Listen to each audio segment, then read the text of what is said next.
Баршаңызға сәлем, сіздермен Жорабекова Жанерке, және бүгінгі біздің видеода қандас мәселесіне тоқталып, қандас деген кім, қандас мәртебесін қалай алуға болады, қандастар қандай құқықтарға ие және олардың қандай міндеттері бар деген сұрақтарға жауап беретін боламыз.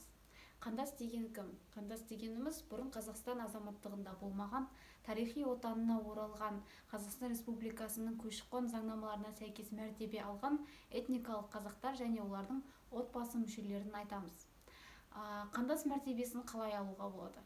Қазақстанға қоныс аударғаннан кейін қандас мәртебесін алу керек және ол үшін жергілікті халыққа қызмет көрсету орталықтарына жүгіну керек. Және мынадай құжаттарды тапсыру қажет болады.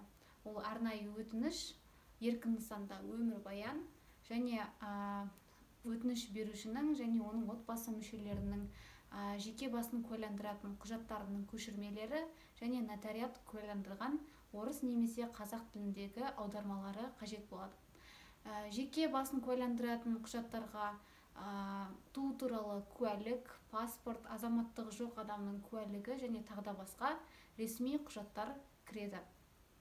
Жергілікті органдар қандас мәртебесін беру-бермеуді 4 жұмыс күнінің ішінде шешеді және қандас мәртебесін береді, не болмаса заңды дәлелді түрде одан бас тартады. Қандастар қандай құқықтарға ие? Қазақстанға келіп қандас мәртебесін алған соң біршама құқықтарға ие болады. Оның ішінде Қазақстан Республикасының азаматтығын жеңілдетілген жолмен алу, Қазақстан Республикасының заңнамаларына сәйкес жәрдемақылар, төлемдер немесе басқа да әлеуметтік төлемдерді алуға құқылы болады. Одан бөлек осы қолдағы бар құжаттарға байланысты Қазақстан Республикасының азаматтығын алғанда өзінің аты жөнін, тегін дұрыстап жазылуын талап ете алады. Және одан бөлек заңды тұлға ретінде ашпай-ақ жеке кәсіпкерлікті жүзеге асыруға болады. Егер қандастың тұрақты жері, тұрғылықты жері болмаса, қандастарға арналған арнайы орындарға барып тұруға және онда бір жылға дейінгі мерзімге тіркелуге болады.